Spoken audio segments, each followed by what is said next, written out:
Hi there, and welcome to Ian's Engage channel. I'm Ian. In a previous video, I showed how I'd finally decided to go with SG90 micro servo motors for implementing point control on Shelfington. In this video, I'm going to have a bit of a moan about my progress. There will be some viewers wondering why it has taken me so long to get Shelfington into its current state. While it's true I'm in no particular rush with my build, I'd also have preferred to be a bit further on with it than I am. So, I thought I'd spend some time explaining what has been holding me up. I mentioned point control at the top of this video, and that has been a right headache to figure out. I have quite a few points on the layout, so first of all I needed a solution that wasn't going to bankrupt me. Solenoid motors seemed like the best bet, but once CDUs had been added and DCC decoders, then the costs soon mounted up. So, it was a momentous decision to finally decide to use microservers, as these are cheap, and even after adding servo controller and DCC decoder, 12 points can be controlled via DCC for under £100. I simply don't believe DCC control of points can be done cheaper, and if you know that it can, then please don't tell me or it'll hold me up even further. But why was it important to know how I was going to control points? Well, now that I know I'll need around 30mm of depth in my foam to install the microservos, I now know the minimum height of the foam on my baseboard. This had been going to be 20mm, so I'll need to add an extra 10mm to my base height. Also, now that I know I'm going to be using microservos, I can plan on where they'll be installed.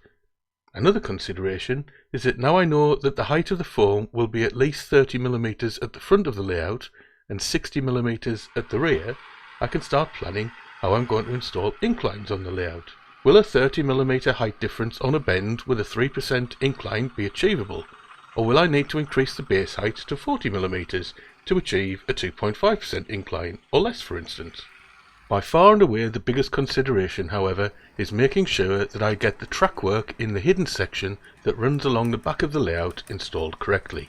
Space is very tight in this area, and it's crucial that the track and point motors are set down here first. It has been my biggest worry that I don't get this section right, as literally everything else on the layout depends upon its correct positioning.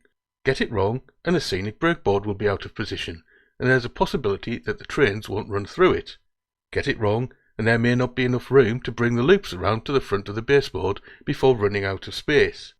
Get it wrong and the inclines on the curves may work out being too steep for trains to run up them. I simply have to get it right, hence the many iterations of the track plan and the indecisiveness over point control and the back and forth over whether to include inclines on the layout or not. Saying all that though, I have to admit that I really enjoy the planning and the experimenting, but it would be really nice to be able to get on with some scenery for a change. I guess there'll be plenty of time for that though, once I've implemented the track plan successfully. Oh well, I'll get there in the end, and I hope you'll still be enjoying my explanations of why I've made no progress in the meantime. Okay, so that's about it for this update of sorts. If you've got any hints, tips, useful tools or techniques to pass on to a beginner in Engage modelling, or if you simply want to say hello, then please do so in the comment section. Anything and everything you've got to say will be greatly appreciated. In the meantime, thanks ever so much for watching and listening to me complain about things I've actually enjoyed figuring out. Hopefully I'll make some progress soon, and will bring you an update as soon as I have. Bye.